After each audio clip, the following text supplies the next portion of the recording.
हो गया है। बड़ी और अहम खबर इस वक्त आपको दे रहे हैं कि सोनिया गांधी संसद भवन पहुंच चुकी हैं और साथ ही साथ बजट की कॉपियां भी पहुंच चुकी हैं। 2 मिनट में शुरू हो जाएगी सदन की कार्यवाही और उसके बाद निर्मला सीतारमण आज बजट पेश करेंगी। 2 मिनट का समय, उसके बाद सदन की कार्यवाही शुरू हो जाएगी जिसमें निर्मला सीतारमण आज आम बजट पेश करती हुई नजर आएंगी। फिलहाल आपको बता दें कि कुछ ही समय बचा हुआ है जब संसद में बजट पेश किया जाएगा। फिलहाल सभी लोगों के पहुंचने का सिलसिला शुरू हो चुका है। सोनिया गांधी इस वक्त पहुंच चुकी हैं, ये अपडेट आ रहा है, संसद भवन पहुंच चुकी हैं वो और धीरे धीरे सभी लोग पहुंच रही हैं क्योंकि 11 बजे तक शुरू हो जाएगी संसद की कार्यवाही और ऐसे में आम बजट पेश होना शुरू हो जाएगा। वित्त मंत्री निर्मला सीतारमण 5वीं बार आज बजट पेश करने जा रही हैं और ये बजट कई मायनों में महत्वपूर्ण है क्योंकि अगले साल आम चुनाव होने वाले हैं। ऐसे में आम चुनाव से पहला ये आखिरी जो बजट है मोदी सरकार का वो रहने वाला है। ऐसे में ये बजट क्या देगा, सीधी तस्वीर इस वक्त आपको दिखा रहे हैं। संसद भवन के भीतर की तस्वीर, लोकसभा की तस्वीर आप देख सकते हैं। ओम बिरला पहुंच चुके हैं स्पीकर और ये सीधी तस्वीर इस वक्त हम आपको दिखा रही है। आज यहाँ से थोड़ी ही देर में निर्मला सीतारमण आज भी बजट पेश करेंगी।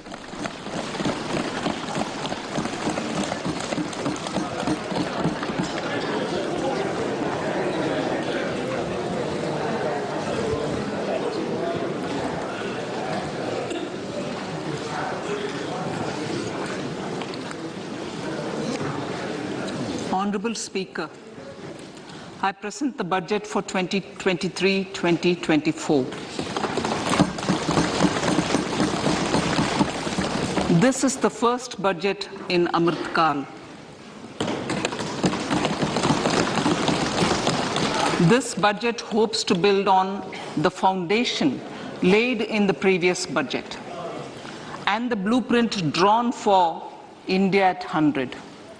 We envision a prosperous and inclusive India in which the fruits of development will reach all sections and citizens, especially our youth, women, farmers, OBCs, scheduled castes and scheduled tribes. In the 75th year of our independence, the world has recognized the Indian economy as a bright star. Our current year's economic growth is estimated to be at 7%. It is notable that this is the highest among all the major economies. This is in spite of the massive slowdown globally caused by COVID-19 and the war. The Indian economy is therefore on the right track and despite a time of challenges, heading towards a bright future. Today, as Indians stand with their head held high and the world appreciates India's achievements and successes, we are sure that elders who had fought for India's independence will, with joy, bless us in our endeavors going forward as well. Our focus on wide-ranging reforms and sound policies implemented through Sabka Prayas, resulting in Jan Bhagidari and targeted support to those in need, helped us perform well in trying times. India's rising global profile is because of the several accomplishments. Unique world-class digital public infrastructure, example, Aadhaar, CoWIN and UPI. COVID vaccination drive in unparalleled scale and speed. Proactive role in frontier areas such as achieving the climate-related goals, Mission Life and National Hydrogen Mission. During the COVID-19 pandemic, we ensured that no one goes to bed hungry with a scheme to supply free food grains to over 80 crore persons for 28 months. Continuing our commitment to ensure food and nutritional security, we are implementing from 1st January 2023 a scheme to supply free food grain to all Antyodaya and priority households for the next 1 year. Under PM Garib Kalyan Anna Yojana, the entire expenditure of about 2 lakh crore will be borne by the central government. In these times of global challenges, the G20 presidency gives us a unique opportunity to strengthen India's role in the world economic order.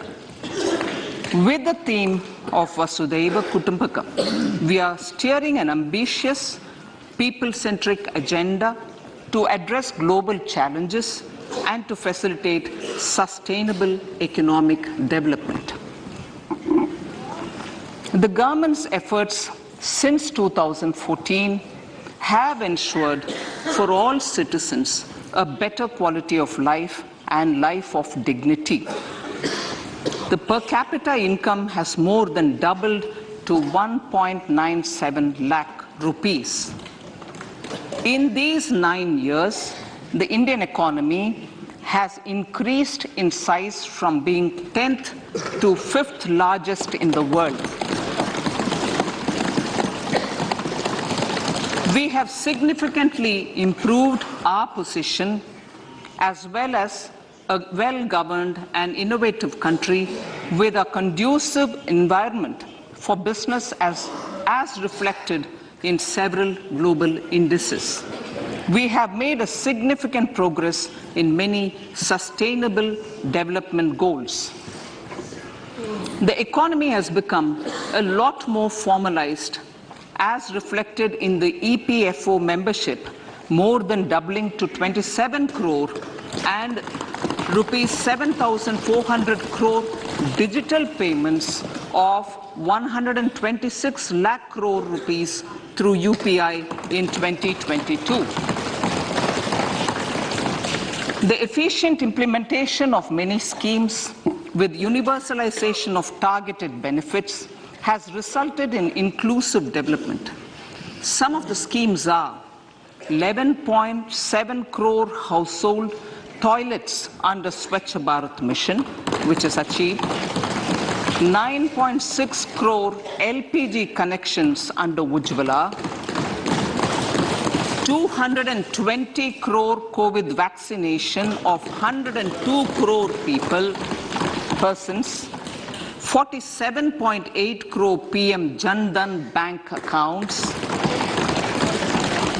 insurance cover for 44.6 crore persons under PM Suraksha Bima and PM Jeevan Jyoti Yojana, and cash transfer of 2.2 lakh crores of rupees to 11.4 crore to over 11.4 crore farmers under PM Kisan Samman Nidhi.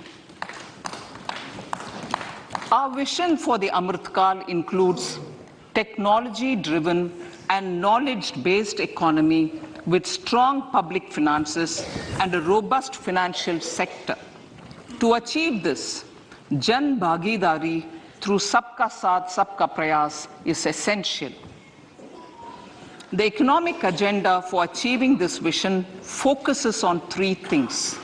First, facilitating ample opportunities for citizens, especially the youth, to fulfill their aspirations. Second, providing strong impetus to growth and job creation. And third, strengthening macroeconomic stability. To service these focus areas in our journey to India at 100, we believe that the following 4 opportunities can be transformative during Amrit Kaal. Economic empowerment of women. Deen Dayal Antyodaya Yojana National Rural Livelihood Mission has achieved remarkable success by mobilizing rural women into 81 lakh self-help groups. We will enable these groups to reach the next stage of economic empowerment through formation of large producer enterprises or collectives, with each having several thousand members and managed professionally. They will be helped with raw materials supply and for better design, quality, branding, and marketing of their products. Through supporting these policies, they will be enabled to scale up their operations to serve the large consumer markets, as has been the case with the several startups growing into unicorns. PM Vishwakarma Kaushal Samman, PM Vikas.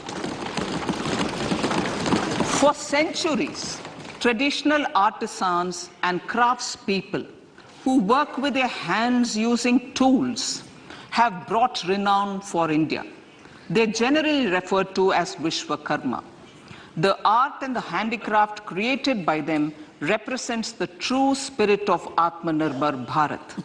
For the first time, a package of assistance for them has been conceptualized. The new scheme will enable them to improve the quality, scale, and reach of their products, integrating them with the MSME value chain. The components of this scheme will include not only financial support, but also access to advanced skill training, knowledge of modern digital techniques, and efficient green technologies, brand promotion, linkage with local and global markets, digital payments, and social security. This will greatly benefit the scheduled castes, scheduled tribes, OBCs, women, and people belonging to the weaker sections. Tourism. The country offers immense attraction for domestic as well as foreign tourists. There is a large potential to be tapped in tourism. The sector holds huge opportunities for jobs and entrepreneurship for youth in particular. Promotion of tourism will be taken up on mission mode with active participation of states, convergence of government programs, and public-private partnerships. Green growth.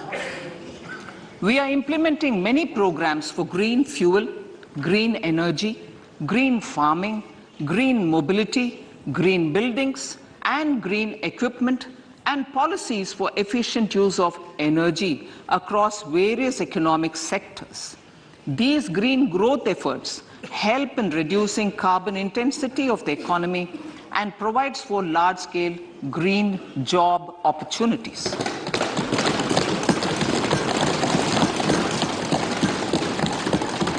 Priorities of this budget.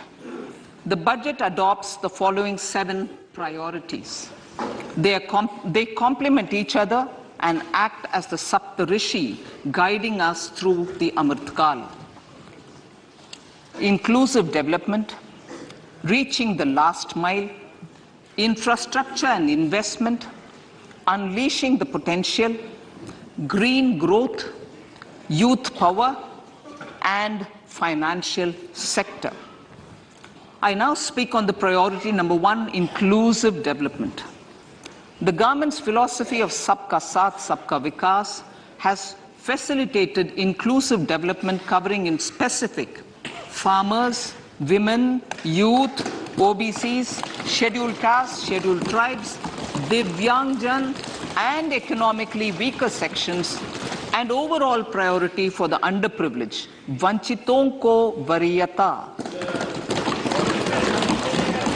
There has also been a sustained focus on Jammu Kashmir, Ladakh, and the Northeast. This budget builds on those efforts.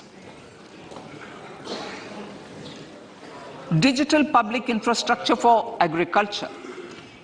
Digital public infrastructure for agriculture will be built as an open source, open standard, and interoperable public good.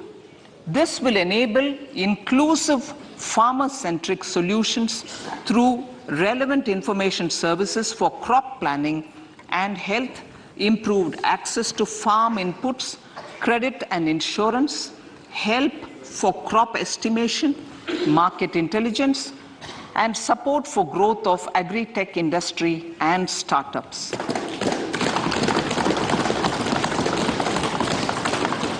An agriculture accelerator fund. An agriculture accelerator fund will be set up to encourage agri-startups by young entrepreneurs in rural areas. The fund will aim at bringing innovative and affordable solutions for challenges faced by farmers. It will also bring in modern technologies to transform agricultural practices, increase productivity and profitability.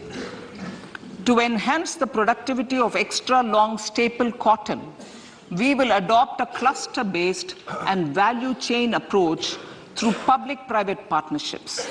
This will mean collaboration between farmers, state and industry for input supplies, extension services and market linkages.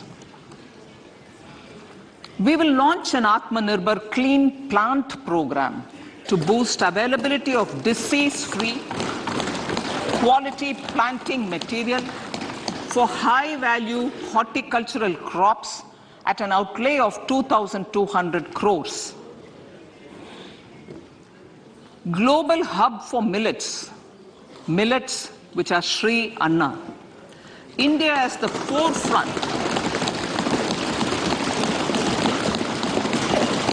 India is at the forefront of popularizing millets, whose consumption furthers nutrition, food security, and welfare of farmers, said the Honorable Prime Minister.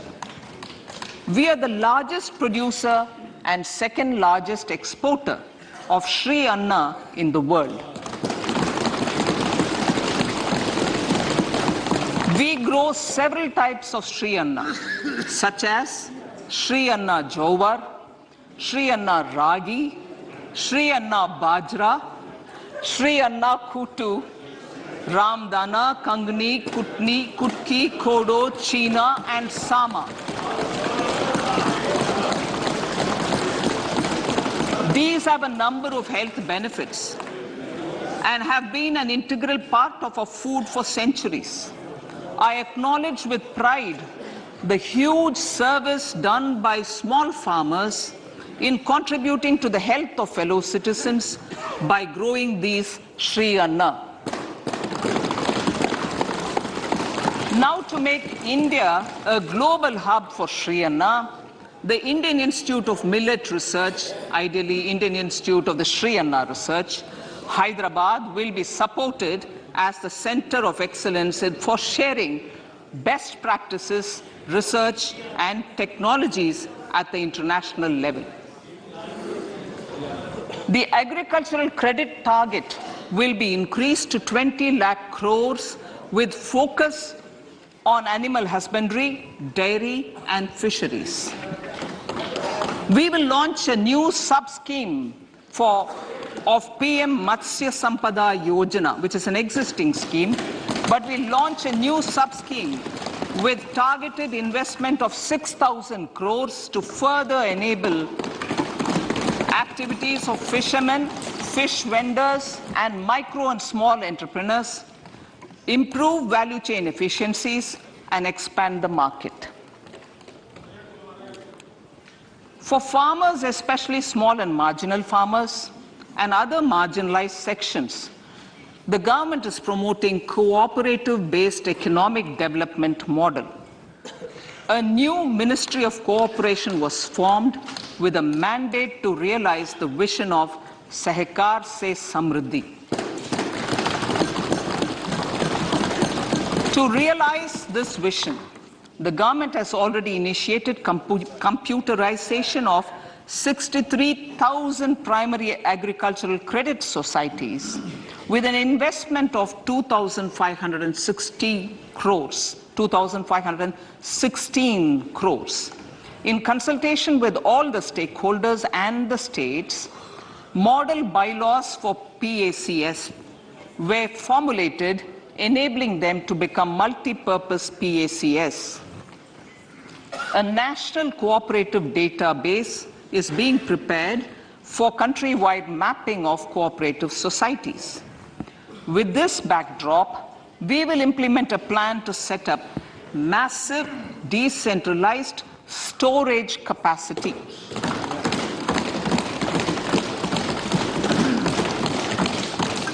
This will help farmers store their produce and realize remunerative prices through sale at appropriate times. The government will also facilitate setting up of a large number of multi-purpose cooperative societies, primary fisheries societies, and dairy cooperative societies in uncovered panchayat and villages in the next 5 years.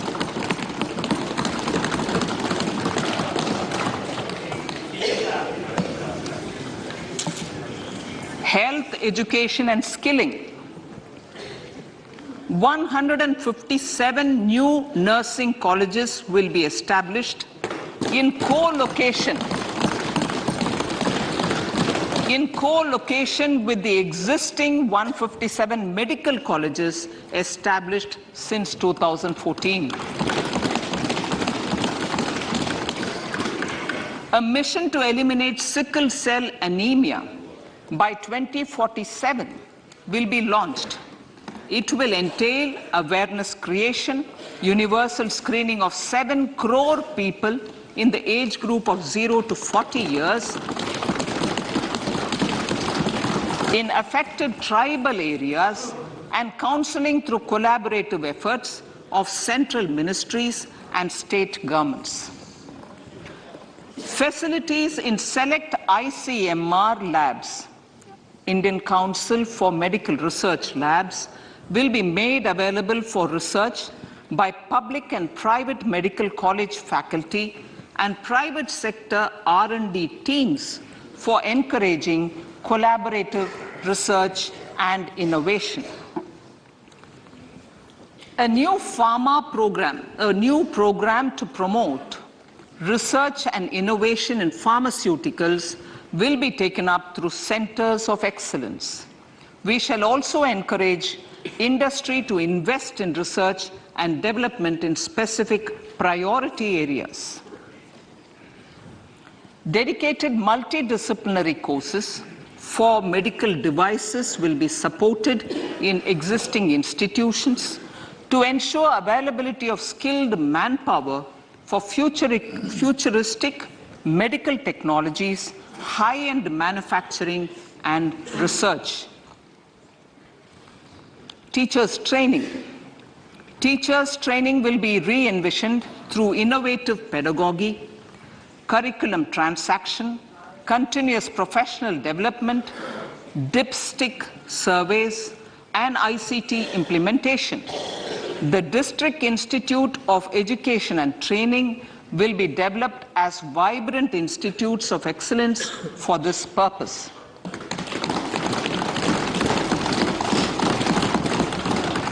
National Digital Library for Children and Adolescents. A National Digital Library for Children and Adolescents will be set up for facilitating availability of quality books across geographies, languages, genres, and levels, and device-agnostic accessibility. States will be encouraged to set up physical libraries for them at panchayat and ward levels and provide infrastructure for accessing the national digital library resources. Additionally, to build a culture of reading and to make up for pandemic time learning loss, the National Book Trust, the Children's Book Trust, and other sources will be encouraged to provide and replenish non-curricular titles in regional languages and in English to these physical libraries. Collaboration with NGOs that work in literacy will also be a part of this initiative. To inculcate financial literacy, financial sector regulators and organizations will be encouraged to provide age-appropriate reading material to these libraries. I move to priority 2, reaching the last mile.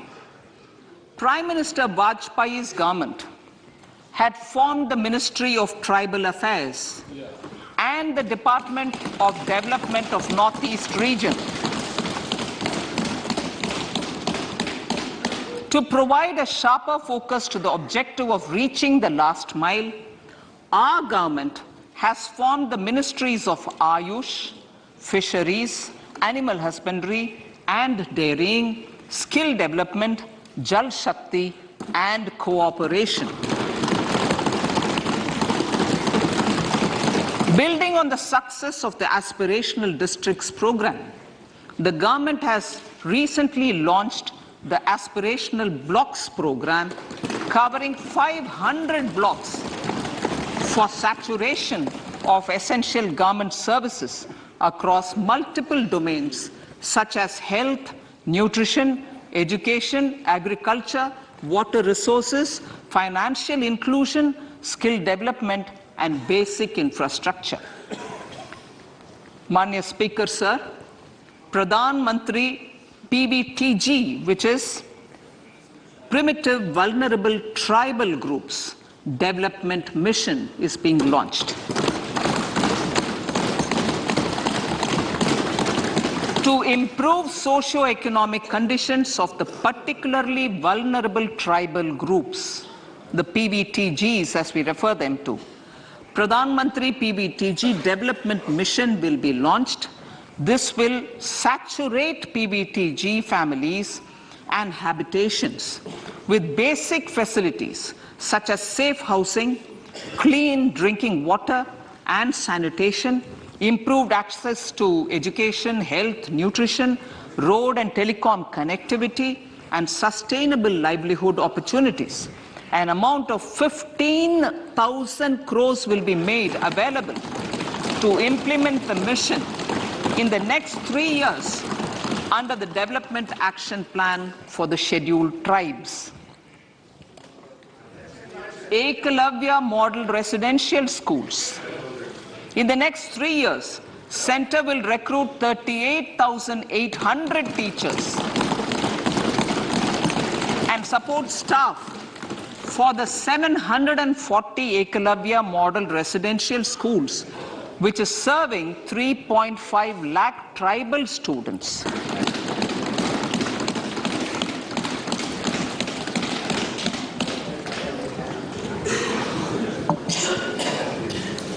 In the drought-prone central regions of Karnataka, central assistance of 5,300 crore will be given to Upper Bhadra project to provide sustainable micro irrigation and filling up of surface tanks for drinking water. PM Awas Yojana. The outlay for PM Awas Yojana is being enhanced by 66% to over 79,000 crores. Bharat Shared Repository of Inscriptions will be set up in a digital epigraphy museum with digitization of 1 lakh ancient inscriptions in the first stage.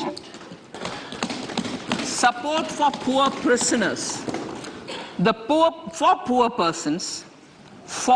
persons who are in prisons and unable to afford the penalty or the bail amount, required financial support will be provided.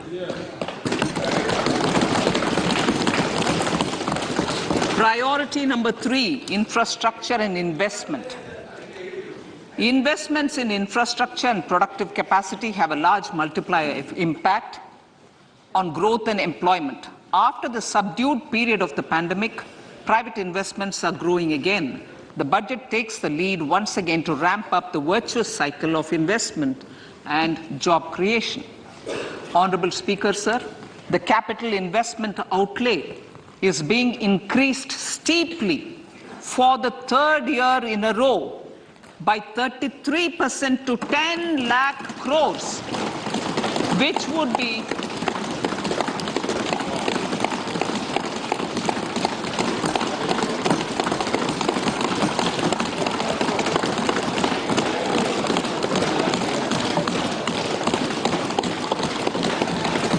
should be 3.3% of GDP. This will almost be 3 times the outlay made in 2019-20.